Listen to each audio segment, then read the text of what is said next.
إن الحمد لله نحمده ونصلي على رسوله الكريم أما بعد أعوذ بالله السميع العليم من الشيطان الرجيم من همزه ونفخه ونفثه بسم الله الرحمن الرحيم حرمت عليكم أمهاتكم وبناتكم وأخواتكم وعماتكم وخالاتكم۔ تفسیر القرآن کے سبق میں آج انشاءاللہ سورہ نساء اس کا رکوع نمبر 4 ہم نے پڑھنا ہے، اور یہ 4 پارہ اس کی آخری آیت ہے، ٹھیک ہے۔ اس کے ساتھ ہی آگے 5واں پارہ شروع ہو جائے گا، اور جیسا کہ سورہ نساء ہے، آپ کو معلوم ہے کہ عورتوں کے مسائل چل رہے ہیں، تو یہاں آج کے رکوع میں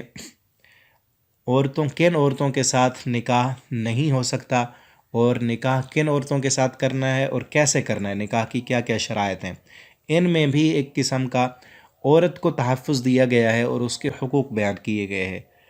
آپ توجہ کے ساتھ سنیں تو اس میں عورت کو اسلام نے کتنا مقام دیا ہے، اور ایک اسلامی معاشرہ جس کی بنیاد کس چیز پر رکھی جائے تو پھر آگے خاندان جا کر اعلیٰ ترین بنتے ہیں، وہ پہلی بنیاد عورت ہے، بنیادی اینٹ عورت ہے، کیونکہ عورت ماں ہے۔ ماں جیسی تربیت کرے گی ویسی اولاد ہوگی، ماں جتنی اچھی ہوگی، جتنی با اخلاق ہوگی، ٹھیک ہے نا، تو آگے اس کی اولاد ہی اتنی اچھی ہوگی۔ تو پہلے ہم اس کا لفظی ترجمہ جو ہے وہ پڑھتے ہیں، پھر ہم اس کی تفسیر میں ساری چیزیں دیکھیں گے۔ حرمت حرام کر دی گئی ہیں، علیکم تم پر،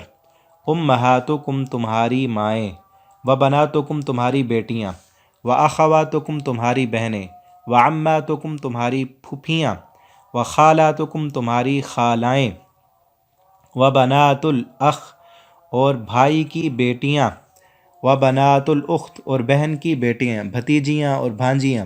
و امہاتکم اور تمہاری مائیں، اللتی وہ جنہوں نے ارضعنکم تمہیں دودھ پلایا ہو، و اخواتکم اور تمہاری بہنیں، من الرضاعہ دودھ سے یعنی دودھ شریک بہنیں، و امہات نسائکم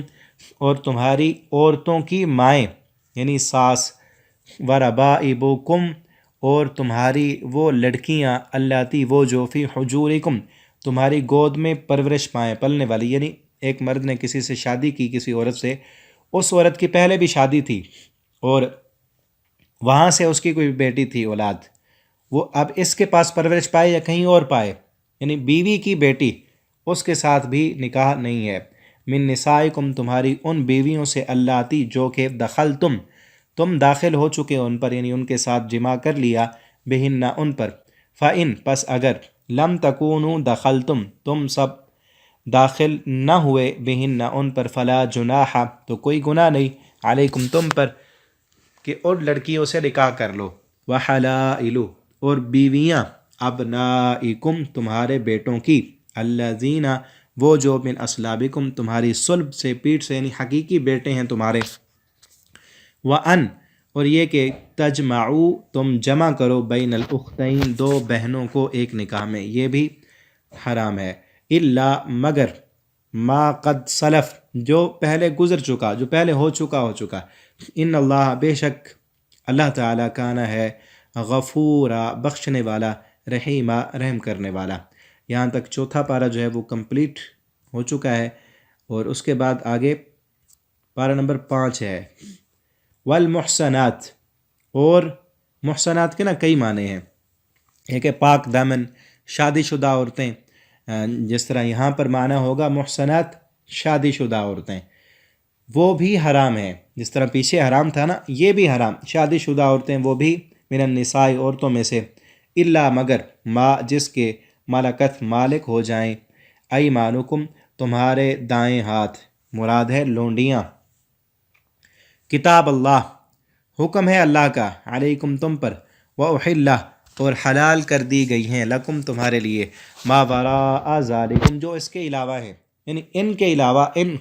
خاص عورتیں جن کا ذکر پچھلی آیت میں تھا، ان کے علاوہ باقی ساری عورتیں وہ تم پر حلال ہیں، ان کہ تب تغو تم حاصل کرو انہیں، باموالکم اپنے مال کے ساتھ، محسنین سب نکاح میں لانے والے ہوں، بیوی کو اپنا جس کے ساتھ تعلق قائم کرنا ہے اس کو نکاح کرنے کی غرض سے، اور نکاح کا جو اصل مقصد ہے کہ پوری زندگی بھر اس عورت کے ساتھ اس کو اپنے ساتھ رکھنے کا معاہدہ وہ ہو، غیر مصافحین، نہ کہ سب بدکاری کرنے والے ہوں۔ فاما پس جو استمتعتم تم فائدہ حاصل کرو بھی اس کے بدلے منہن ان سے، فآتوہن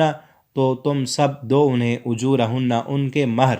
ان کو ان کا حق مہر دو، فریضتاً فرض ہے، بطور فرض کے۔ حق مہر بھی نکاح کی ایک شرط ہے، بغیر حق مہر کے نکاح نہیں ہے۔ ولا جناح اور کوئی گناہ نہیں، علیکم تم پر، فیما اس میں جو تراضیتم تم باہمی رضامندی کے ساتھ اس حق مہر کے اندر کم و بیشی کر لو، بھی اس سے، من بعد الفریضہ مقرر کرنے کے بعد، ان اللہ بے شک اللہ تعالیٰ کانا ہے، علیما خوب علم والا، حکیمہ حکمت والا ہے۔ وَمَن لَّمْ يَسْتَطِعْ مِنْكُمْ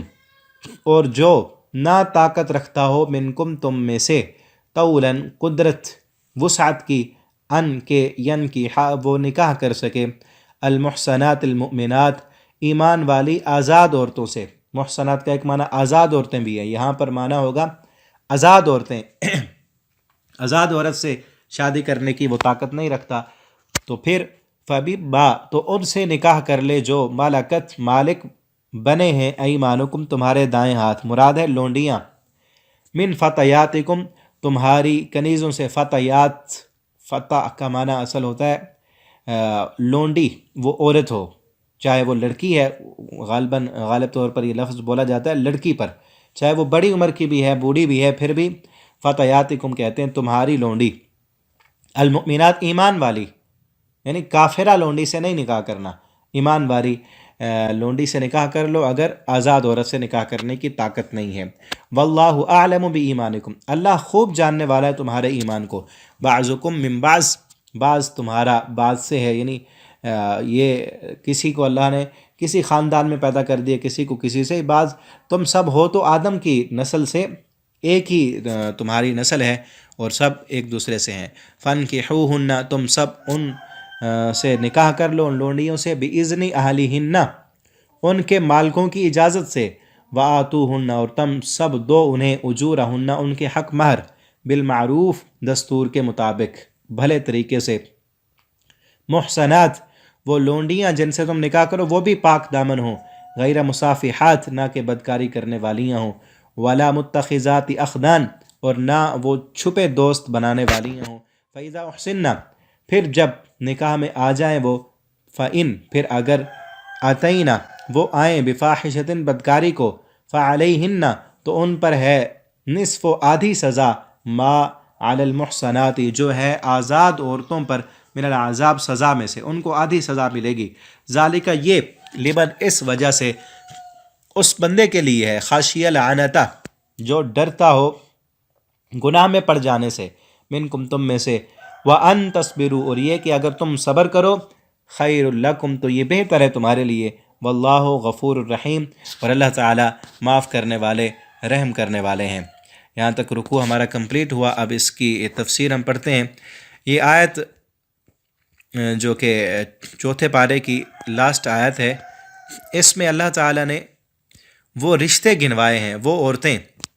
کہ جن کے ساتھ کبھی بھی کسی بھی حالت میں نکاح نہیں ہو سکتا۔ ایک رشتہ پہلے بھی تھا پچھلی آیت میں، آخری جو پچھلے رکوع کی آخری آیت تھی کہ ان سے نکاح نہیں کرنا، وَلَا تَنْكِحُوا مَا نَكَحَ آبَاؤُكُم مِّنَ النِّسَاءِ جن کے ساتھ تمہارے باپوں نے نکاح کیا ان کے ساتھ آج کے بعد نکاح نہیں کرنا، اِلَّا مَا قَدْ سَلَف جو پہلے ہو چکا۔ یعنی میں نے بتایا تھا کہ دور جاہلیت میں اگر کسی بندے کی ایک سے زیادہ بیویاں ہوتیں تو وہ فوت ہو جاتا، تو سوتیلا اس کا بیٹا وہ اپنی سوتیلی ماں کے ساتھ جو ہے وہ نکاح کر لیتا تھا۔ اس سے بھی منع کیا گیا کہ یہ دور جاہلیت کا جو ہے غلط ترین ایک کام تھا، اور کس قدر عورت کی تذلیل تھی کہ آج تک جو اس کا بیٹا تھا اب اس کا خامند بن گیا۔ تو آگے بھی اسلام نے یہ پابندی لگائی ہے، فطرت نے انسان کے اندر، مرد اور عورت کے اندر ایک قسم کا انٹریکشن رکھا ہے، اور اس کو اس اپنے جذبات کو، خواہشات کی تکمیل کے لیے جائز راستے جہاں رکھے ہیں، وہاں پر عورت کو اس کو ایک مضبوط نظام دینے کے لیے، اس کے تحفظ کے لیے اللہ تعالیٰ نے کچھ رشتے ایسے رکھے ہیں کہ جن رشتوں میں وہ عورت اپنے آپ کو محفوظ سمجھے، کہ جہاں پر کسی بھی قسم کا شہوت کا کوئی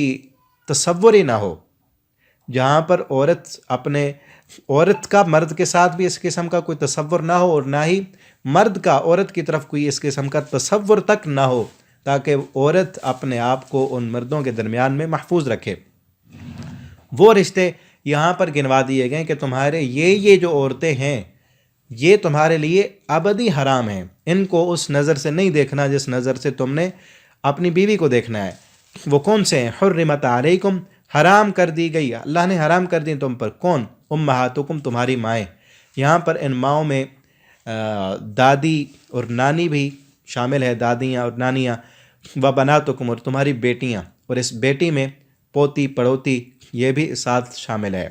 و اخواتکم، اور تمہاری بہنیں، اور بہنوں میں چاہے سگی بہن ہے، الاتی بہن ہے، یا اخیافی بہن۔ اخیافی کہتے ہیں باپ ایک ہے اور ماں دو الگ الگ ہے، وہ بھی بہن ہے۔ اور الاتی بہن کہتے ہیں ماں ایک ہے اور باپ اور ہے۔ الاتی اور اخیافی بہنیں سب مراد ہیں۔ وعماتکم، اور تمہاری پھوپھیاں، چاہے وہ دودھ شریک پھوپھیاں ہوں یا جو ہے وہ سگی باپ کی جو ہے وہ بہن ہو۔ وخالاتکم، تمہاری خالائیں، چاہے دودھ شریک ہیں یا سگی خالائیں ہیں۔ وبنات الاخ، اور بھائی کی بیٹیاں یعنی بھتیجی، ان کے ساتھ بھی نکاح نہیں کرنا۔ وبنات الاخت، اور بہن کی بیٹیاں، بھانجی، اس کے ساتھ بھی نکاح نہیں کرنا۔ وامہاتکم اللاتی ارضعنکم، اور تمہاری وہ مائیں جنہوں نے تمہیں دودھ پلایا۔ دودھ کے ساتھ بھی وہی رشتے حرام ہو جاتے ہیں جو رشتے نسب کے ساتھ حرام ہوتے ہیں، ٹھیک ہے۔ اور دودھ پلانے کی مدت کیا ہے، کتنا دودھ پیے تو رضاعت ثابت ہوگی؟ اس میں جو سب سے بہتر موقف ہے وہ یہ ہے کہ بچہ دودھ پینے کی عمر میں پیے، یعنی جس عمر میں 2 سال کے اندر 2 سال مدت ہے دودھ پلانے کی، اس مدت میں دودھ پیے، اور اتنا دودھ پیے کہ اس کا پیٹ بھر جائے، اس کی بھوک ختم ہو جائے، ٹھیک ہے۔ ایک دفعہ چائے پی لے، اس سے رضاعت ثابت ہو جائے گی۔ اب جس نے دودھ پلایا اس کے ساتھ کبھی نکاح نہیں ہو سکتا، اور نہ ہی اس ماں کا جس لڑکے نے جس کا دودھ پیا اس کا کسی اور لڑکی نے دودھ پیا، وہ اس کی بہن بن جائے گی، اس کے ساتھ بھی کبھی نکاح نہیں ہوگا۔ وَأَخَوَاتُكُمْ، تمہاری بہنیں من الرضاع، دودھ سے، یعنی ایک ہی عورت کا دودھ اس لڑکے نے بھی پیا، لڑکی نے بھی پیا، اب یہ دونوں آپس میں بھائی بہن ہیں، کبھی نکاح نہیں کر سکتے۔ وَأُمَّهَاتُ نِسَائِكُمْ، اور تمہاری بیوی کی ماں، ٹھیک ہے، جن عورتوں کے ساتھ تم نے نکاح کیا اس کی جو ماں ہے یعنی ساس، اس کے ساتھ بھی کبھی نکاح نہیں کرنا، وہ بھی ابدی حرام ہے۔ وَرَبَائِبُكُمْ، اور تمہاری ربیبہ، ربیبہ کہتے ہیں سر تربیت پانے والی یا پرورش پانے والی، فی حجورکم، تمہاری گود میں، یعنی ایک عورت کے ساتھ کسی مرد نے نکاح کیا اور اس عورت کا پہلے بھی نکاح تھا، یا اسے طلاق دے دی گئی، یا وہ بیوہ ہو گئی، پہلا شوہر اس کا فوت ہو گیا، اور وہاں سے اس کی بیٹی تھی، وہ بھی چاہے آ گئی اس کے پاس اب جہاں دوسری شادی اس نے کی ہے، یا نہیں آئی، عموماً چونکہ پرورش وہاں پاتی ہے تو اس لیے کہا گیا فی حجورکم، تمہاری گود میں پرورش پائے۔ اس کا معنی یہ نہیں ہے کہ وہ وہاں نہیں آئی، کہیں اور رہی ہے تو پھر نکاح ہو سکتا ہے، نہیں، بلکہ عموماً تھا یہی کہ وہ اپنی ماں کے ساتھ ہی آتی اور یہاں آ کر جہاں اس کی ماں نے دوسری شادی کی وہی پرورش پاتی، تو وہ ربیبہ، وہ لڑکی، اس کے ساتھ بھی نکاح نہیں کر سکتے جس کی ماں کے ساتھ نکاح کیا ہے۔ من نسائکم، اور ایسی ان کی ماں دخلتم بہن، جن کے ساتھ تم دخول کر چکے، یعنی ان کے ساتھ تم جماع کر چکے، وہ تمہاری بیوی بن چکی، اب اس کی جو بیٹی ہے کسی اور خاوند سے، اس کے ساتھ تم کبھی نکاح نہیں کر سکتے۔ ہاں یہ ہے کہ اگر ایک عورت کے ساتھ نکاح کیا ہے اور رخصتی نہیں ہوئی، وہ اپنے گھر میں ہی ہے، دخول نہیں ہوا، اس کے ساتھ جماع نہیں ہوا، اور یعنی ایک ملک میں انسان بندہ رہتا ہے، دوسرے ملک میں وہ عورت رہ رہی ہے، فون پر نکاح ہو گیا اور پھر کسی وجہ سے طلاق ہو گئی، ٹھیک ہے، ان کی رخصتی نہیں ہوئی، تو پھر اس کی اگر کوئی لڑکی جوان ہے اس کے ساتھ یہ مرد نکاح کر سکتا ہے، بہن، ان پر۔ فَإِن لَمْ تَكُونُوا دَخَلْتُمْ بِهِنَّ، اگر تم سب داخل نہیں ہوئے، یعنی ان کے ساتھ رخصتی نہیں ہوئی، جماع نہیں ہوا، تو پھر فَلَا جُنَاحَ عَلَيْكُمْ، ان کے ساتھ نکاح ہو سکتا ہے۔ وَحَلَائِل، اور بیویاں، أَبْنَائِكُمْ، تمہارے بیٹوں کی، الذین وہ جو من اصلابکم تمہاری صلب سے، یعنی تمہاری پیٹھ سے، اصل جو تمہارے حقیقی بیٹے ہیں، یعنی ایک ہوتا ہے بیوی کا بیٹا بھی ہو سکتا ہے، وہ نہیں، تمہارا جو حقیقی بیٹا ہے اس کی جو بیوی ہے، بہو، اس کے ساتھ بھی تم نے نکاح نہیں کرنا، ٹھیک ہے؟ تو یہ سارے وہ رشتے ہیں کہ جن میں عورت اپنے آپ کو محفوظ رکھے، محفوظ سمجھے، اور مرد بھی ان عورتوں کو اپنی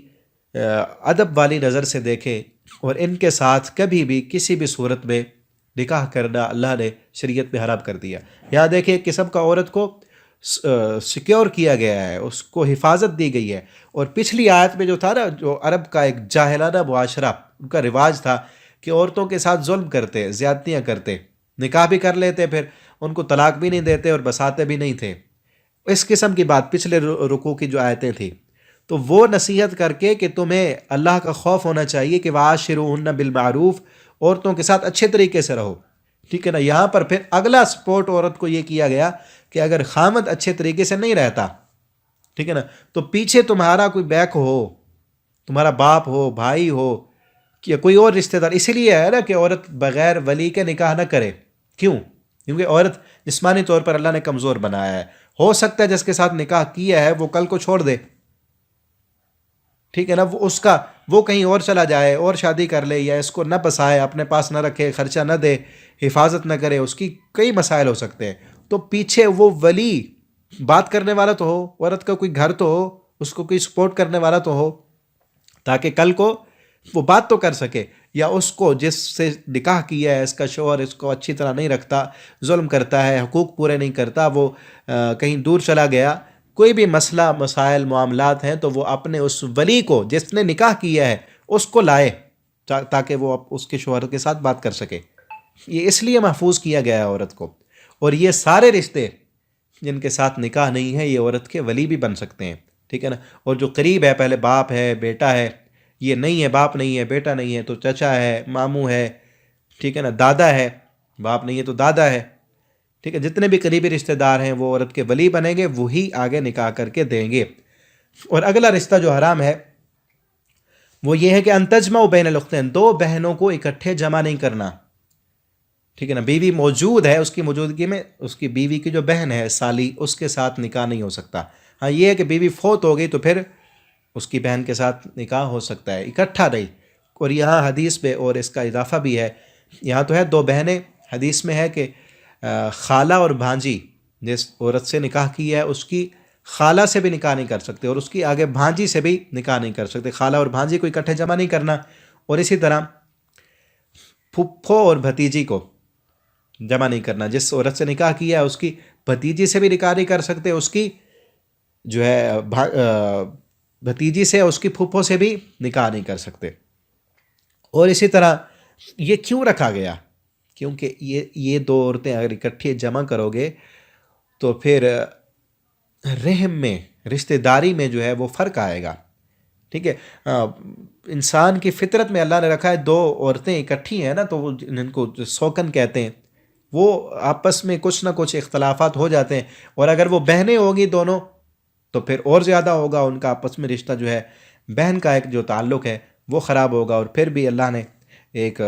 بہن کا آپس میں جو ایک پردہ ہوتا ہے اور حیا ہوتا ہے،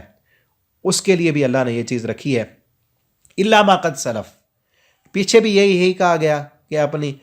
باپ کی بیویوں سے نکاح نہیں کرنا، جو گزر چکا گزر چکا۔ اب یہ کیونکہ ذہن میں آنا تھا وہ پہلے فلاں دور میں ایسے ہوا تھا، فلاں نے باپ دادا اس پر دادا نے ایسے کیا تھا، اللہ کہتے ہیں ان باتوں کا اب یاد نہ کرو، جو دور جاہلیت میں ہو چکا۔ ان اللہ کان غفور الرحیم، اللہ معاف کرنے والا، رحم کرنے والا ہے، وہ پچھلی باتیں یاد نہیں کر رہی، ٹھیک ہے نا؟ تو یہاں اس آیت میں وہ سارے رشتے گنوا دیے گئے ہیں کہ جن کے ساتھ کسی بھی حال میں نکاح نہیں ہے، وہ ان کو اگر آپ یاد رکھنا چاہیں تو وہ ایسے ہیں کہ 7 رشتے جو ہیں وہ نسب سے ہیں، انسان کے خاندان سے، نسب سے 7 رشتے نسب سے، اس کی ماں میں دادی اور نانی بھی شامل، اس کی بہنیں، پھوپھیاں، خالائیں، ٹھیک ہے، اور اس کی بیٹی، پوتی، پڑوتی، اور اسی طرح جو ہے 7 رشتے جو ہیں وہ رضاعت سے حرام ہوتے ہیں، وہ بھی یہی رشتے ہیں۔ اور اسی طرح 4 رشتے جو ہیں وہ شادی سے یعنی سحر سے، نسبن و سحرا، قرآن میں ہے نا، ایک نسب ہے انسان کا اور ایک ہے اس کا سحر یعنی رشتہ، شادی نکاح کرنے سے جو اس کی رشتہ داری بنتی ہے، 7 رشتے وہ ہیں۔ ایک اس کی ساس ہوگی، اس کی سالی ہوگی کہ اس کو بھی جب تک بیوی زندہ ہے اس کے ساتھ نکاح نہیں کر سکتا، اور اسی طرح ایک اس کی بہو ہو گئی، ٹھیک ہے، اور ایک اس کی ربیبہ ہو گئی۔ یہ 4 رشتے، ربیبہ جو ابھی پڑھا ہم نے کہ اس کی بیوی کی بیٹی، یہ 4 رشتے اس سے حرام ہوتے ہیں۔ تو اور پھر آگے ایک اور بھی ہے جو اگلی آیت میں بیان ہوا ہے، 5ویں پارے کی جو پہلی آیت ہے، والمحصنات، اور وہ عورتیں جن کی شادی ہو چکی ہے، شوہر والی عورتیں، یعنی ایک عورت اس کی ایک جگہ نکاح موجود ہے، اس کو طلاق بھی نہیں ہوئی اور وہ بیوہ بھی نہیں ہوئی، تو دوسرا کوئی مرد اس کے ساتھ اب نکاح نہیں کر سکتا۔ مرد کو اجازت ہے، وہ بیک وقت 4 عورتوں سے نکاح کر سکتا ہے، لیکن عورت کو نہیں ہے۔ اور اس میں بھی کئی حکمت ہے اللہ تعالیٰ کی، کیونکہ ایک عورت نے وہ ایک پورے آگے نسل کو چلانا ہے، بچہ اسی کے پیٹ میں پرورش پائے گا۔ اگر ایک عورت کے کئی شوہر ہوں تو کس کو پتہ چلے گا کہ کس کا بیٹا ہے، ٹھیک ہے نا، کسی کو پتہ نہیں چل سکے گا۔ اس لیے بھی، اور پھر جسمانی طور پر اللہ نے عورت کو کمزور بنایا، اور پھر ایک پورا جو پروسیس ہوتا ہے حمل کا، وہ 9 ماہ تک وہ ایک کس قدر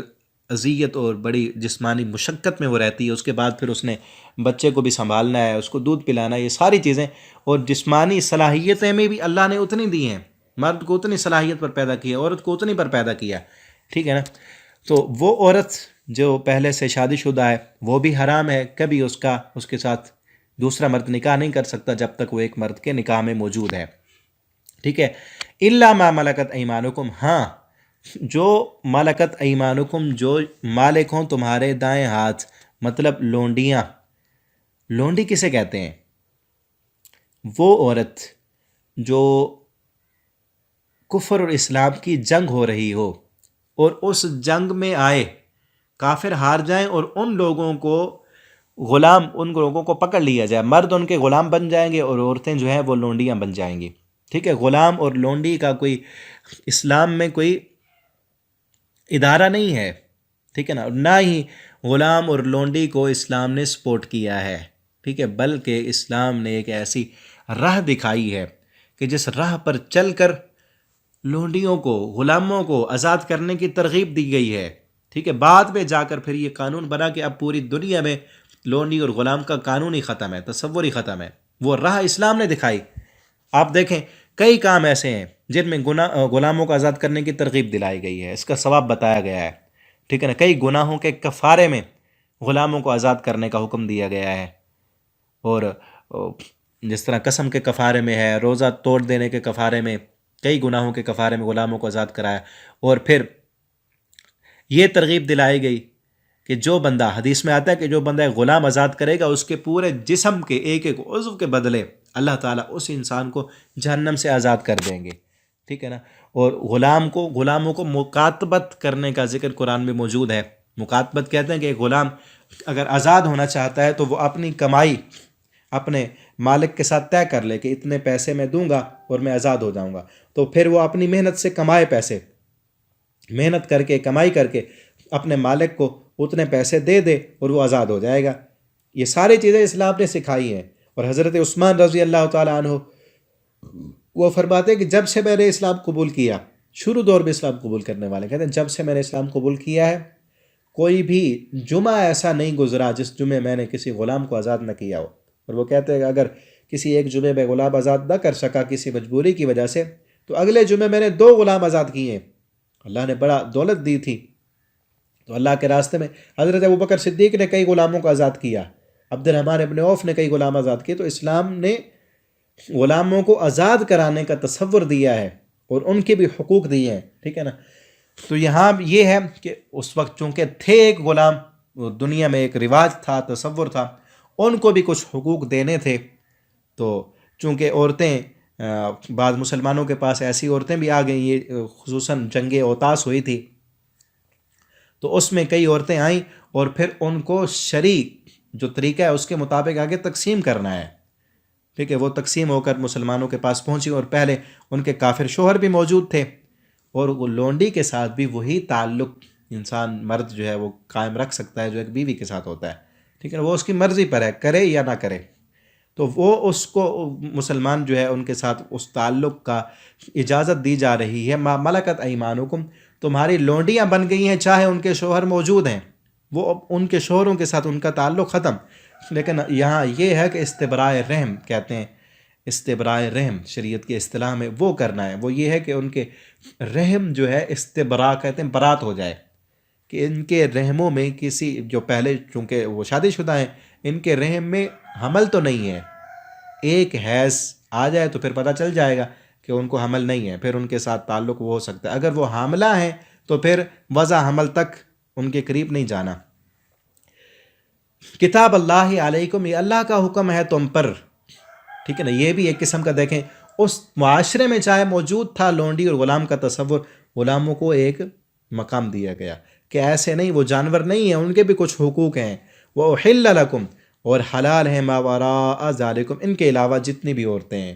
یعنی جو پیچھے رشتے بیان کر دیے گئے ان کے علاوہ جتنے بھی عورتیں ہیں وہ حلال ہیں، لیکن ایک مرد کے لیے صرف 4 عورتیں، ان کے ساتھ بیک وقت نکاح کر سکتا ہے، لیکن وہ بھی اس شرط پر کہ چاروں کے ساتھ برابری اور انصاف کر سکے، اگر انصاف کرنے کی اس کے پاس طاقت نہیں ہے تو پھر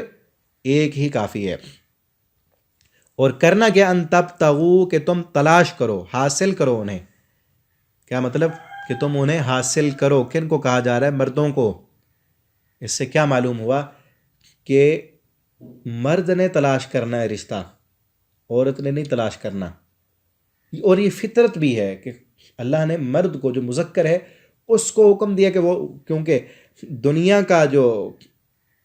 حالات ہیں، جو اسباب ہیں، جو وسائل ہیں، وہ بھی اس نے تلاش کرنے ہیں، گھر بھی اسی نے بنانا ہے، خرچہ بھی اسی نے مہیا کرنا ہے، کمانا بھی اسی نے ہے، اور رشتہ بھی اپنا اسی نے تلاش کرنا ہے، یہ نہیں کہ عورت تلاش کرے، ٹھیک ہے نا۔ اور یہ ہم دیکھتے ہیں دنیا میں کہ جو نر ہے نا وہ مادہ کے پیچھے جاتا ہے، ٹھیک ہے نا، مرغہ ہمیشہ مرغی کے پیچھے ہوتا ہے،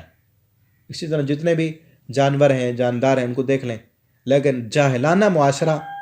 اسلام سے دور معاشرہ، یورپ کا جو کلچر ہے وہاں کیا ہوتا ہے کہ لڑکیاں پرپوز کر رہی ہوتی ہیں لڑکوں کو، وہ ان کے پیچھے جاتی ہیں، کیونکہ وہاں انہوں نے تصور دیا ہے کہ مرد کی برابری کرنی ہے، اسلام سے نکل گئے، دور ہو گئے، تو پھر یہی ذلتیں، رسوائیاں دیکھنی پڑی ان عورتوں کو۔ پھر کیا ہوتا ہے کہ عورت خود ڈھونڈتی ہے، پھر مرد ان کے ساتھ کچھ عرصہ رہ کر پھر چھوڑ دیتے ہیں ان کو، تب تک۔ اور پھر یہاں یہ بھی ہے کہ اگر لڑکی کے جو ولی ہے، اس کا باپ ہے یا بھائی ہے، وہ خود اگر کسی کو رشتے کے لیے کہتے ہیں تو اس میں برا نہیں ہے، حرام نہیں ہے، لیکن عموماً کیا ہے کہ جو مرد ہے اس نے تلاش کرنا ہے رشتہ، ان تبتغوا، کہ تم حاصل کرو، تلاش کرو انہیں، کس کے ساتھ، باموالکم، مال کے ساتھ۔ مال کا مطلب کیا، حق مہر دے کر ان سے نکاح کرنا ہے، اور نکاح کرنے کا مقصد کیا ہے، نکاح کے لیے نا سب سے پہلی جو چیز ہے وہ ہے مال، حق مہر، ٹھیک ہے، اور دوسرے نمبر پر ایجاب و قبول، ایجاب و قبول، جو نکاح ہوتے وقت نکاح پڑھانے والا جو قاضی ہوتا ہے، مولانا صاحب ہوتے ہیں، وہ کہتے ہیں کہ فلاں کی بیٹی، فلاں عورت، اس کو باعوض اتنے نکاح کے میں نے تمہارے ساتھ اس کو نکاح کر دیا، کیا تمہیں قبول ہے؟ آگے سے وہ کہتا ہے لڑکا کہ قبول ہے، تو ایک طرف سے اس کا وہ بول اور دوسری طرف سے یہ بول کے قبول ہے، یہ سمجھ لیں دونوں دو رسیاں ہیں، ٹھیک ہے، ایک رسی اس کے بول ہے، ایک رسی اس کے بول، جب اس نے کہا قبول ہے تو اسی وقت ان کے ساتھ ایک تعلق جڑ گیا، ٹھیک ہے، اور اب ایسا تعلق ہے کہ وہ زندگی بھر ایک ساتھ رہیں گے، اور اس کو جو لفظ توڑ دیتا ہے وہ ہے طلاق، ٹھیک ہے۔ تو یہ لفظ سب سے کائنات کی بڑی طاقتور ترین چیز ہے، لفظ۔ تو پہلی شرط کیا ہے کہ مال، وہ حق مہر، بغیر حق مہر کے نکاح نہیں ہے، اور نکاح کرنے کا مقصد کیا ہو وہ یہاں ہے، اور یہاں بھی دیکھیں عورتوں کو حق دیا گیا، ان کو ایک معاشرے میں، جس طرح آج کل کے معاشرے میں جو دین سے دور ہیں اس میں بھی یہ خرابی ہے، محسنین، کہ نکاح کا مقصد کیا ہے، نکاح میں لانا ہے پاک دامنی کے لیے، پاک دامنی کے لیے، اور زندگی بھر ساتھ رہنے کے لیے، غیر مسافین، نہ کہ بدکاری کے لیے، مسافے کہتے ہیں نہ کہ شہوت رانی کے لیے، صرف نکاح کا مقصد صرف جسمانی اپنی ضرورت کو پورا کرنا نہیں، کہ ایک مرد کسی کو حق مہر تو دے دے، نکاح بھی کر لے، لیکن دل میں یہ ہو کہ چند دن رہوں گا، یہ 1 مہینہ سال یہاں رہوں گا، پھر وہ چلتا بنے. نہیں، ایسا نکاح نہیں ہے. ٹھیک ہے نا؟ چاہے وہ نکاح کرنے والا دل میں چھپائے ہوئے ہے تو اللہ کے یہاں مجرم ہے. لڑکی کے ولی کو نہیں بتا رہا، اسی لیے نکاح کرتا ہے کہ میں اب کسی دوسرے ملک آیا ہوا ہوں، جب وہاں واپس جاؤں گا تو پھر اس کو چھوڑ کے جاؤں گا. اس کے ذہن میں اللہ کے یہاں مجرم ہے، وہ نکاح نہیں ہے اس کا. نکاح کے لیے دوسری شرط کیا ہے؟ پہلی شرط بتائی کہ اموالکم، حق مہر، اور دوسری شرط ایجاب و قبول، اور تیسری شرط محسنین، زندگی بھر ساتھ رہنے کے لیے نکاح ہو، نہ کہ وقتی طور پر ایک جسمانی جو ضرورت ہے لذت حاصل کرنے کے لیے، شہوت پوری کرنے کے لیے نہ ہو. ٹھیک ہے نا؟ زندگی بھر اس کو اپنے ساتھ رکھنے کے لیے نکاح کیا ہے تو پھر نکاح ہوگا. پھر اگلی شرط جو یہاں پر نہیں ہے وہ بھی شرط ہے، گواہ موجود ہوں. ٹھیک ہے، بلکہ یہاں آگے آ جائے گا اگلی آیت میں، گواہوں کی موجودگی میں. یہ جو ایجاب و قبول ہوگا گواہوں کی موجودگی میں، یہ نہیں کہ چھپ کر نکاح کر لیں، یا لڑکی گھر سے بھاگ گئی ہے عدالت پہ جس طرح جا کر نکاح کر لیتے ہیں، یہ نہیں، بغیر ولی کے عورت کے لیے. اور 5ویں شرط آ گئی ہے. 4تھی شرط گواہوں کی موجودگی میں، 5ویں شرط جو ہے وہ ولی کی اجازت سے. لڑکی کا نکاح اس کے ولی کی اجازت کے بغیر نہیں ہوگا، یہ بھی اگلی آیت میں آ رہا ہے. ٹھیک ہے، گواہوں کی موجودگی میں، سب کے سامنے کہنا ہے. چھپ کر اگر کوئی لڑکا لڑکی آپس میں کہہ دیتے ہیں، یا قرآن پہ ہاتھ رکھ کے، اس طرح کا بھی آتا ہے کہ لڑکی نے قرآن پہ ہاتھ رکھ کے اور لڑکے نے قرآن پہ ہاتھ رکھ کے کہہ دیا ہم جو ہے نا قسم کھا کر کہتے ہیں پوری زندگی ایک دوسرے کے ساتھ رہیں گے. اس سے بیوی خاوند بیوی نہیں بنتے. وہ اگر آپ ایک دوسرے کے ساتھ رہتے ہیں تو وہ بدکاری منہ کالا کرتے ہیں. نکاح جو ہے وہ شرعی طریقہ اس کا کیا ہے؟ پہلی شرط اس میں کہ کیا دینا ہے؟ بِأَمْوَالِكُمْ، مال دینا ہے. وہ چاہے جتنا بھی ہو. حق مہر کی کوئی شریعت میں قید نہیں ہے، کوئی مقرر نہیں کیا گیا کہ کتنا ہونا چاہیے. پیچھے ہم پڑھ چکے ہیں اسی پچھلے رکوع میں، قنطارہ کے لفظ موجود ہیں کہ بہت بڑا خزانہ تم اسے دے چکے ہو، اور کم سے کم یہ ہے کہ جتنا وہ لڑکی جس کے ساتھ نکاح کیا جا رہا ہے وہ راضی ہو جائے. اور احادیث میں یہاں تک بھی موجود ہے کہ ایک عورت نے، ایک مرد نکاح کے لیے آیا، آپ صلی اللہ علیہ وسلم نے کہا کہ کچھ لاؤ، وہ کہتا کچھ بھی نہیں ہے میرے پاس. تو آپ صلی اللہ علیہ وسلم نے اسے کہا کہ اس کو قرآن کی تعلیم دے دینا، قرآن سکھا دینا، یہ تیرا حق مہر بن جائے گا. اور ایک عورت نے ایک جوتوں کا جوڑا،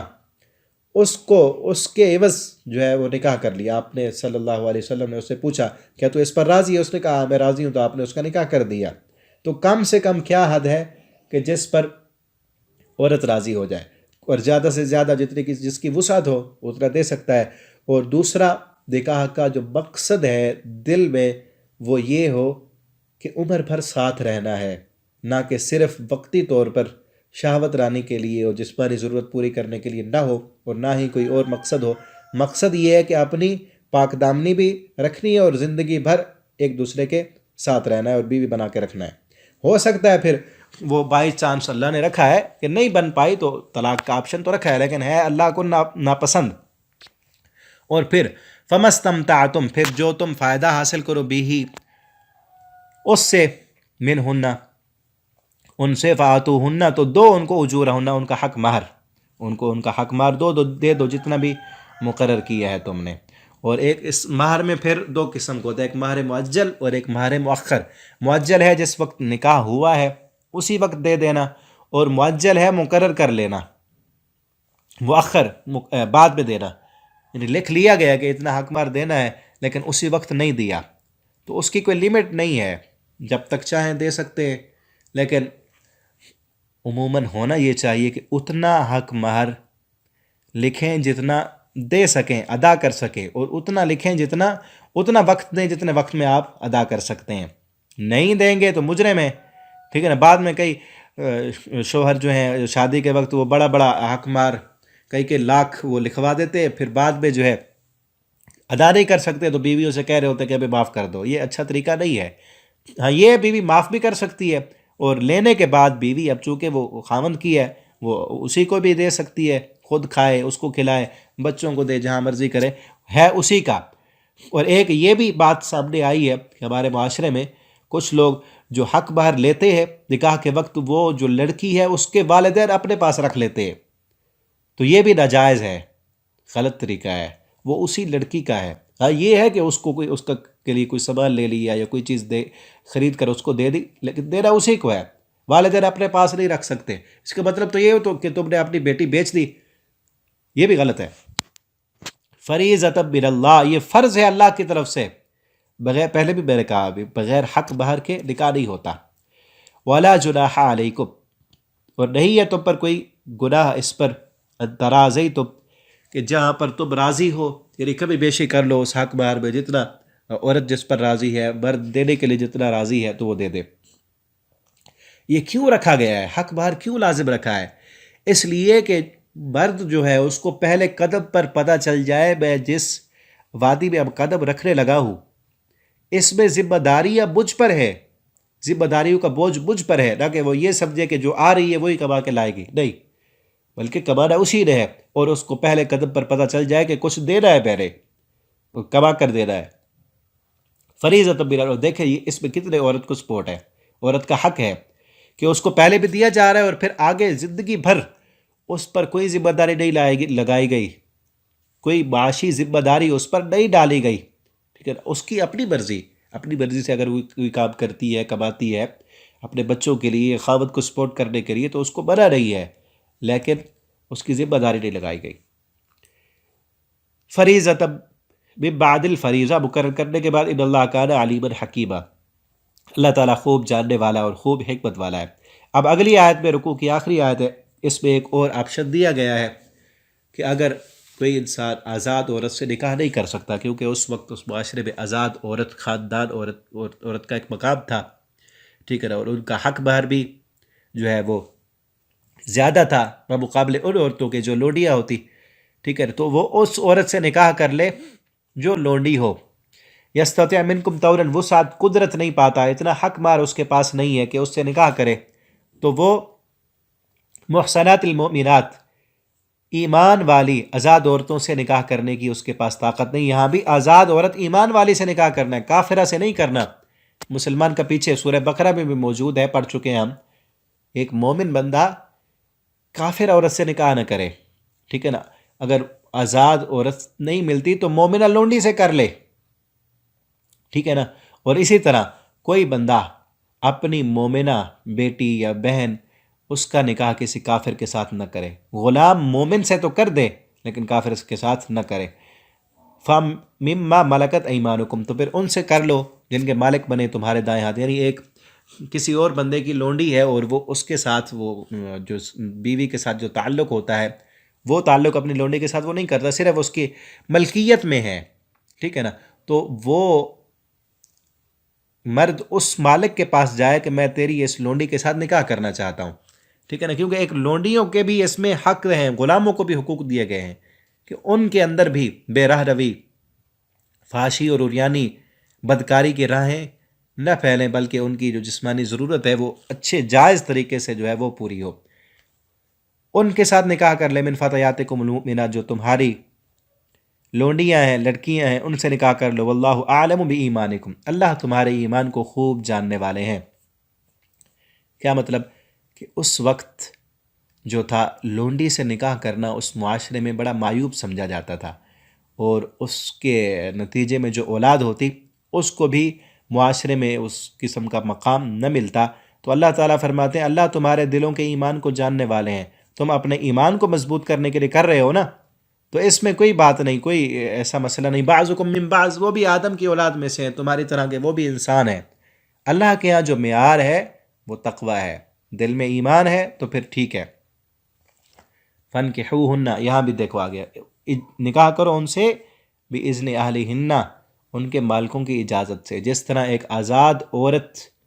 کا نکاح جو ہے اس کا ولی کرے گا، اسی طرح ایک غلام عورت ہے تو اس کا مالک اس کے ساتھ اس کا نکاح کر کے دے گا۔ وَآتُوهُنَّ أُجُورَهُنَّ، ان کو بھی ان کا حق مار دو، چاہے ایک عام عورت کے مقابلے میں ان کا حق مار کم ہے، لیکن بغیر حق باہر کے نکاح نہیں ہے، بالمعروف، دستور کے مطابق۔ محسنات، وہ لونڈیاں بھی ایسی ہوں جو پاک دامن رہنے والی، نہ کہ بدکاری کرنے والی، اس کے ساتھ بھی نکاح کرنا ہے تو زندگی بھر ساتھ رہنے کے لیے، نہ کہ صرف مصافحات، اس طرح پیچھے بھی یہی لفظ آیا کہ وقتی طور پر جو ہے وہ شہوت پوری کرنے کے لیے یہ کام نہ ہو، نہ ہی آزاد عورت کے ساتھ اس نیت سے نکاح کرنا ہے اور نہ ہی غلام عورت سے، ٹھیک ہے نا۔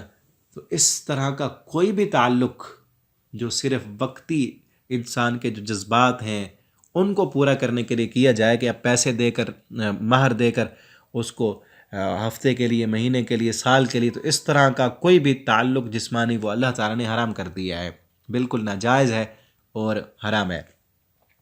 صرف ایک ہی راہ اللہ نے رکھی ہے انسان کے جو جسمانی خواہشات ہے اس کو پورا کرنے کی، اور وہ ہے نکاح۔ اور نکاح کا جو طریقہ ہے وہ ابھی اسی سبق میں پہلے میں بتا چکا ہوں کہ مہر بھی اور گواہ بھی، اور اس کے ساتھ نیت جو ہے وہ عمر بھر ساتھ رہنے کی، اور عورت کے لیے ولی بھی لازمی اور ضروری ہے۔ یہ ساری چیزیں موجود ہوں گی اور پھر باہمی جو ہے ایجاب و قبول وہ ہو جائے گا تو وہ خاوند بیوی بن جائیں گے۔ وَلَا مُتَّخِذَاتِ اخدان، اور نہ وہ بنانے والی ہوں چھپے دوست، چھپے ہوئے دوست۔ یہاں وہاں پر آزاد عورتوں کے بارے میں نہیں ہے، یہاں آ گیا کہ وہ لونڈیاں چھپے دوستیاں نہ کرنے والی ہوں، کیونکہ اس معاشرے میں جو لونڈیاں ہوتی ان کی اتنی نگہداشت نہ ہوتی جتنی ایک آزاد عورت کی ہوتی، کیونکہ نہ اس کا بھائی ہے، نہ اس کا باپ ہے، کوئی پتہ نہیں کہاں سے آئی، اور اس کے مالک نے اتنی پرواہ تو نہیں کرنی نا، تو ان کو زیادہ موقع مل جاتا تھا باہر جانے کا یا غلط ناجائز تعلق رکھنے کا، چھپی دوستیاں کرنے کا، ٹھیک ہے نا، ان کو موقع مل جاتا ہے۔ اس لیے ان کے بارے میں ہے کہ ایسی نہ ہو جو چھپے ہوئے دوست رکھنے والی ہیں کہ تمہیں بھی چھپا دوست بنا لیں، اور یہ تو بدکاری کی راہ ہے۔ لیکن آج ہم دیکھ رہے ہیں کہ ہمارا معاشرہ کس قدر بے رہ روی کا شکار ہے، خصوصاً ان حالات پہ، ٹھیک ہے نا، ان معاملات پہ، ناجائز تعلقات، بے رہ روی، فحاشی عریانی، زنا، ٹھیک ہے نا، اور اس میں موبائل نے جو کردار ادا کیا ہے وہ کسی سے ڈھکا چھپا نہیں ہے، اور کئی پاکیزہ گھرانے، اور اس میں مین سبب یہ بھی ہے کہ نکاح جو ہے وہ ٹائم پر نہیں کیا جاتا۔ نبی کریم صلی اللہ علیہ وسلم نے حکم دیا کہ اپنے بچوں کا جیسے ہی وہ بالغ ہو جائے فوراً ان کے نکاح کر دو، ٹھیک ہے نا۔ یہاں والدین انتظار کرتے رہتے ہیں کہ ابھی لڑکی جو ہے وہ فلاں ڈگری لے لے، ایم اے کر لے، یہ کر لے، وہ کر لے، بیٹا جو ہے اپنے پیروں پر کھڑا ہو جائے، فلاں ہو جائے، اور اتنا انتظار کرتے کرتے ان کی آخر جسمانی اللہ نے ساری صلاحیتیں رکھی ہیں ان میں، وہ کہیں غلط راہوں پہ چل پڑیں، اور راہیں موجود ہیں، موبائل ان کے پاس ہے، نیٹ ان کے پاس ہے، اور باہر کس قدر فحاشی بے رہ روی ہے۔ تو ان ساری بدکاریوں سے بچنے کا راہ کیا ہے؟ نکاح۔ اگر معاشرے کو پاکیزہ کرنا ہے تو نکاح کو آسان کریں، ٹھیک ہے نا، نہ نکاح کے لیے لاکھوں کروڑوں روپے کی ضرورت ہے۔ نبی کریم صلی اللہ علیہ وسلم کے پاس کتنا کروڑوں روپے تھے، صحابہ کرام کے پاس کیا تھا؟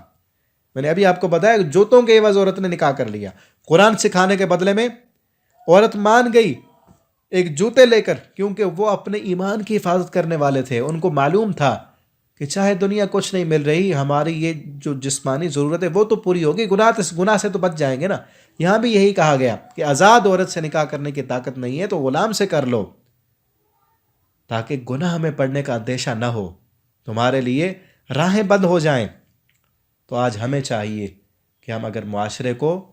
پاک کرنا چاہتے ہیں، امن چاہتے ہیں، سکون چاہتے ہیں، تو نکاح کو آسان کر دیں اور عام کر دیں، نکاح کی راہیں عام کر دیں۔ اور جس طرح ایک مرد کے لیے اللہ نے 4 شادیوں کی اجازت رکھی ہے، جس کے پاس طاقت وسعت ہے وہ کرے، یہاں پر عورتیں بھی آڑے آتی ہیں، ٹھیک ہے نا۔ ایک بیوی اپنے خاوند کو یہاں تک تو کہہ دیتی ہے، وہ یہ برداشت کر لیتی ہے کہ وہ غلط عورتوں کے ساتھ دوستیاں لگا لے، ناجائز تعلقات بنا لے، لیکن اگر وہ دوسری شادی کرتا ہے تو پھر اس کو یہ برداشت نہیں ہوتا، اور یہ بھی ایک بہت بڑی وجہ ہے۔ اسی وجہ سے کئی جو ہے نا عورتیں وہ گھروں میں بیٹھی انتظار کر رہی ہیں، کئی بیوہ عورتیں، کئی متعلقہ عورتیں جن کی عمریں زیادہ ہو گئی ہیں، کیوں ان کے رشتے نہیں ہو رہے؟ کیونکہ اللہ نے اسی ریشو سے پیدا کیے ہیں نا مرد،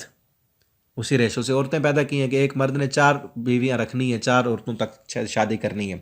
ٹھیک ہے نا۔ اسی وجہ سے عورتیں زیادہ ہیں، اور اکثر گھروں میں یہی مسائل ہیں۔ ابھی پچھلے دنوں میرے پاس ایک انگلینڈ سے ایک عورت کی کال آئی کہ میری 3 بیٹیاں ہیں، رشتے نہیں ہو رہے، آپ کوئی وظیفہ بتائیں۔ اسی وجہ سے جو ہے وہ پھر اور لڑکیاں جو ہے انتظار میں بیٹھی ہوئی ہیں، اور پھر کئی جگہوں پر ایسے ہیں، کئی اچھی بھلی پڑھی لکھی عورتیں، سمجھدار عورتیں اور با اخلاق عورتیں کئی غلط مردوں کے نکاح میں ہیں، اور وہ ان پر ظلم کرتے ہیں۔ ٹھیک ہے نا. جب ایسے مردوں کو پتہ چلے گا کہ ہمیں، کیونکہ اس کو مل گئی عام سے، مجبور ہیں، کئی بچیوں والے مجبوری کی وجہ سے ایسے مرد کو دے دیتے ہیں. جبکہ اگر اس سے بہتر ہے نا، ایسی عورت کے لیے بہتر ہے کہ کسی نشئی سے جو کماتا نہیں ہے، اچھا اس کا اخلاق نہیں ہے، گھر چلانا اسے نہیں آتا، ٹھیک ہے نا، بیویوں کے ساتھ رہنا نہیں آتا، اس کی ایک بیوی بننے سے بہتر ہے نا کسی اچھا انسان جو پروفیسر ہے، جو اچھا پڑھا لکھا ہے، جو سمجھدار ہے، جو اچھا کمانے والا ہے، اس کی دوسری بیوی بن جائے. اس کو شعور تو ہے، اور اللہ نے ساری صلاحیت دی ہے ایک مرد کو. اور خصوصاً ہمارے انڈیا پاکستان میں یہ کلچر نہیں ہے، اسی وجہ سے پھر جو ہے وہ بدکاریاں، بے حیائیاں جو ہیں وہ بڑی عام ہیں معاشرے میں. اور اوپر سے موبائل اور نیٹ اس نے جو ہے نا ساری چیزیں بنا دی ہیں، چھپی ہوئی دوستیاں بڑی ہیں، ٹھیک ہے نا. تو یہ چیزیں نہیں ہونی چاہیے. نہ ہی کسی غلام کے لیے یہ جائز ہے کہ وہ چھپی ہوئی دوستیاں رکھے، نہ ہی کسی آزاد عورت کے لیے جائز ہے کہ چھپی دوستیاں رکھے، نہ مرد کے لیے اور نہ ہی شادی شدہ مرد اور عورت کے لیے کہ چھپ کر کہیں اور ایسے کام کریں. اللہ نے ناجائز اور حرام کیا ہے. جو ان کاموں میں جائے گا، فحاشی اور یعنی میں پڑے گا، پھر کھا جائے گا. نبی کریم صلی اللہ علیہ وسلم نے دیکھا معراج کی رات کہ ایک تنور، آگ کا تنور بھرا ہوا، اس میں ننگے مرد اور ننگی عورتیں اس میں جلائی اور بھڑکائی جا رہی ہیں. آپ صلی اللہ علیہ وسلم نے پوچھا تو جبریل امین نے کیا جواب دیا کہ یہ زنا کرنے والے مرد ہیں، زنا کرنے والی عورتیں ہیں جو دنیا میں چھپی دوستیاں لگاتے تھے. آج دیکھیں یورپ سے چلا آیا یہ کلچر بوائے فرینڈ اور گرل فرینڈ کا، ٹھیک ہے نا. اور اسی سے نکاح کو بہت مشکل بنا دیا گیا، زنا آسان کر دیے گئے، زنا کے راستے کھلیں. کالجوں اور یونیورسٹی میں جاؤ، دیکھ کر انسان حیران ہوتا ہے، نام اسلامیہ یونیورسٹی اور وہاں کام کیا ہو رہے ہیں، ٹھیک ہے. اور یونیورسٹی کے قریب جتنے بھی ہاسٹل ہیں، اور رات کو جا کر دیکھیں وہاں پہ کیا ہوتا ہے، کتنی بے حیائیاں، بدکاریاں، زنا، ٹھیک ہے نا. کئی عرصے کے بعد کوئی پکڑے جاتے ہیں تو پھر پتہ چلتا ہے کہ کیا کچھ ہوتا رہا یہاں. اللہ تعالی ہمارے معاشرے کو، حکمرانوں کو ہدایت دے. ہمارے معاشرہ جو فحاشی اور یعنی میں اٹ چکا ہے، اللہ تعالی شرب و حیا دے. اس کی اینٹ اینٹ اور یعنی میں اٹی ہے، بے پردگی، بے رہ روی. اور بنیاد کیا ہے کہ قرآن نہیں پڑھا. بنیاد یہ ہے کہ اسلام نہیں پڑھا، اسلام کی طرف نہیں آئے، آخرت ذہن میں نہیں ہے. اسی وجہ سے جو ہے دنیا کو دیکھتے ہیں، سٹیٹس دیکھتے ہیں، معیار دیکھتے ہیں، اور مقام دیکھتے دیکھتے جو ہے وہ بچے کہاں سے کہاں تک پہنچ چکے ہوتے ہیں، تب جا کے ان کی شادی کرتے ہیں. اللہ تعالی ہمیں ہدایت دے. وَلَا مُتَّخِذَاتِ أَخْدَانٍ فَإِذَا أُحْصِنَّ، پھر جب وہ تمہارے نکاح میں آ جائیں، پھر وہ اگر فحاشی کا ارتکاب کرے، یعنی ان سے زنا ہو جائے، کیونکہ میں نے بتا چکا نا اس معاشرے میں اس جو غلام عورت ہے اس کا زنا میں پڑنے کا خطرہ زیادہ تھا اس معاشرے میں. لیکن آج دیکھیں کہ کس قدر خطرات بڑھ چکے ہیں. فَعَلَيْهِنَّ، تو ان پر جو سزا ہے نصف و آدھی ہے جو آزاد عورت پر سزا ہے. اور یہ بھی ہے کہ اسلامی جو ہے وہ قوانین نہیں ہے، پکڑے بھی جاتے ہیں تو کیا مسئلہ، کچھ بھی نہیں ہوتا، ٹھیک ہے نا. اور نکاح آسان ہو اور شریعت کے قوانین لاگو ہوں، کہ ایک بندے کو اگر سب کے سامنے کوڑے لگائے جائیں، دوسرا تو نہیں کرے گا نا، ساری اس کی جو مستی ہے، جو شہوت ہے، وہ اتر جائے گی. اور پھر جو جائز راستہ اللہ نے رکھا ہے اس کو چھوڑ کر بیوی موجود ہے، تو پھر اگر وہ نکاح کرتا ہے، وہ بدکاری اور بے حیائی زنا کرتا ہے، تو اس کی کیا سزا اللہ نے رکھی ہے کہ اس کو کوڑے پتھر مار مار کے رجم کر دو، مار دو. ایسا انسان زمین پر رہنے کا حق نہیں رکھتا، ٹھیک ہے نا. کیونکہ یہ کام ایسا ہے کہ ایک یہ گناہ ایسا ہے کہ پھر آگے نسل جو ہے نا وہ برباد ہو جاتی ہے. جو اس زنا کے نتیجے میں بچہ پیدا ہوگا، اس کی پرورش کون کرے گا، کون اس کا باپ بنے گا، کون اس کی نگہداشت کرے گا، اس کا خرچہ کون اٹھائے گا، اور پھر کس کی وہ نسل شمار ہوگا، اس کے باپ کا کس سے نام پوچھیں گے، ٹھیک ہے نا. معاشرے کو بگاڑ کے رکھ دیتا ہے یہ کام، اس لیے اللہ نے اتنی سخت ترین سزا رکھی ہے اس کی. آگے دیکھیں، ان تصبروا خیر لکم، اگر تم صبر کرو یہ بہتر ہے تمہارے لیے. کیا مطلب، کیونکہ ایک آزاد عورت پر ہی ہے سب کچھ، کیونکہ عورتوں کے حقوق اس صورت میں بیان ہو رہے ہیں کہ ایک جو خاندانی عورت ہوتی ہے اس کی جو آگے نسل ہوگی وہ بھی بڑی اچھی اور اعلیٰ ہوگی، ٹھیک ہے نا. اور اگر ایک غلام عورت ہے، چونکہ اس کی غلام عورت کی تربیت بھی اتنی اچھی نہیں ہوئی، اگر تم صبر کرو کہ تمہیں اچھے خاندان والی عورت ملے تو یہ تمہارے لیے بہتر ہے. تو اس کے لیے یہ بھی کہا گیا ہے کہ روزے رکھو. آپ صلی اللہ علیہ وسلم نے فرمایا جس کے پاس شادی کی طاقت ہے وہ شادی کر لے، جس کے پاس طاقت نہیں ہے تو وہ فعلیہ کا بھی صوم، وہ روزہ لازم رکھے تاکہ اس کی شہوت جو ہے وہ روزہ رکھنے سے ٹوٹ جائے گی، ٹھیک ہے۔ ذالک لمن خشی العنت، یہ اس کے لیے جو ڈرتا ہو، عنت گناہ میں پڑ جانے کا، جس کو خطرہ ہو کہ وہ صبر نہیں ہو سکے گا، اور وہ عنت عین نون تا ایسے گناہ کو کہتے ہیں کہ جس میں انسان پڑ جائے اور پھر نکلنے کا کوئی راستہ نہ ہو، اور پھر یہ جو راستے ہیں زنا کے، بدکاری کے، فحاشی اور یعنی کے، ان میں جو پڑ جائیں پھر دنیا و آخرت ان کی برباد ہو جاتی ہے۔ ایسے ایسے مرض لگتے ہیں، اور ایسے حرام پڑ گیا نا، منہ کو لگ گیا حرام، پھر حلال میں چاہے شادی ہو بھی جائے پھر بھی وہ حرام راستوں میں جائے گا وہ، کیونکہ لت لگ گئی نا۔ اور عنت ایسے گناہ کو کہتے ہیں لت پڑ گئی ہے اس کو، بدکاری کی، فحاشی اور یعنی کی، تو اس سے بہتر ہے کہ وہ غلام عورت سے نکاح کر لے، ٹھیک ہے نا۔ تو اب یہاں کیا ہے اس معاشرے میں کہ اگر سٹیٹس اور معیار کو نہ دیکھیں، بڑے خاندان کی بڑی عورت، اس کے ساتھ نکاح کرنے کی طاقت نہیں، کسی غریب سے شادی کر لیں، بیوہ سے کر لیں، متعلقہ سے کر لیں، ٹھیک ہے نا، جس کے لیے آسان ہو آپ کے لیے نکاح کرنا، تاکہ گناہ سے تو بچے۔ یا خواب دیکھتے رہتے ہیں وہ مکان بنے گا بڑا، کوٹھی بنائیں گے، فلاں پر جا کے پلاٹ لیں گے، یہ ہوگا وہ ہوگا، پھر شادی کریں گے، وہ مکان بناتے بناتے کتنا بے حیائیاں اور بدکاریاں ہو گئیں، تو ان کا وبال جو ہوگا وہ جہنم میں لے جائے گا، ٹھیک ہے نا۔ وَأَن تَصْبِرُوا خَيْرٌ لَكُمْ، اگر صبر کرو تو یہ بہتر ہے تمہارے لیے، کیونکہ ایک اچھی عورت سے شادی کرو گے، کیونکہ عورت نے آگے خاندان کی بنیاد رکھنی ہے، اس کا جتنی جسمانی اس کی صلاحیت ہے، جتنی ذہنی اس کی صلاحیت ہے، جیسا اس کا اخلاق ہے، ٹھیک ہے نا، ویسا آگے وہ تربیت کرے گی۔ تو اس کے لیے بہتر ہے، یہاں سے یہ بھی معلوم ہوا کہ عورتوں کی خصوصاً بچیوں کی تربیت پر خصوصی توجہ دینی چاہیے، کیونکہ ایک بچی جو ہے اس نے آگے جا کر پورا خاندان وہ سنبھالنا ہوتا ہے، اور اس اگر تربیت نہ ہو تو پھر وہ آگے جب اس کی شادی ہوتی ہے، اس نے ساس سسر کے ساتھ کیسے رہنا ہے، اور اپنے بچوں کی تربیت کیسے کرنی، ان ساری چیزوں میں آگے پھر کمزوری آتی ہے، ٹھیک ہے نا۔ اسی لیے کہتے ہیں نا کہ ایک پڑھی لکھی عورت دو تو میں تمہیں ایک پورا پڑھا لکھا خاندان دوں گا، ٹھیک ہے نا۔ ایک بچی کی اچھی تربیت اگر تم نے کر لی تو ایسے سمجھو پورے خاندان کی اچھی تربیت کر لی ہے۔ ان تصبروا، اگر صبر کرو گے اچھی عورت سے، خاندانی عورت سے، اور پڑھی لکھی، خصوصاً اسلام والوں کو کیا دی گئی تعلیم، آپ صلی اللہ علیہ وسلم نے فرمایا نکاح جو ہے وہ تنکح المرأۃ لاربع، عورت سے نکاح 4 چیزوں کی بنیاد پر کیا جاتا ہے، لحسنها ولمالها ولنسبها ولدینها۔ آپ نے فرمایا ایک عورت سے نکاح اس کے حسن کی وجہ سے کیا جاتا ہے، ایک عورت سے نکاح اس کے مال کی وجہ سے کیا جاتا ہے، ایک عورت سے نکاح اس کے خاندان کی وجہ سے کیا جاتا ہے، اور ایک عورت سے نکاح اس کے اخلاق، اس کے دین کی وجہ سے کیا جاتا ہے۔ آپ صلی اللہ علیہ وسلم نے فرمایا تم نے دین والے کو ترجیح دے رہی ہے، ہاں دین کے ساتھ ساری چیزیں ہیں، دینداری بھی ہے، حسن بھی ہے، مال بھی ہے، خاندان بھی ہے، تو پھر اچھی بات ہے، اسی سے کرنا چاہیے۔ لیکن اگر دین نہیں ہے، مال ہے، صرف حسن ہے، تو پھر ان کو ترجیح نہیں دینی چاہیے، ترجیح اسے دینی ہے جس کے پاس اخلاق ہے، دین ہے۔ اللہ باقی چیزیں خود دے دے گا، اور اسی پر خاندان آگے جو بڑھیں گے وہ دین والے ہوں گے۔ اللہ تعالی ہم سب کو اس پر عمل کرنے کی توفیق دیں۔ جو کچھ پڑھا سنا اللہ ہمارے معاشرے کو بھی شرم و حیا والا بنا دے، نکاح کرنا اللہ ہمارے معاشرے میں اس کو عام کر دیں اور آسان کر دیں، بے راہ روی، فحاشی اور یعنی بے پردگی، اللہ تعالیٰ اس ساری خرابیوں سے ہمارے معاشرے کو پاک کرے۔ رکوع کمپلیٹ ہو گیا، آگے انشاءاللہ ہم اگلے سبق میں پڑھیں گے۔ آخر دعوانا الحمدللہ رب العالمین۔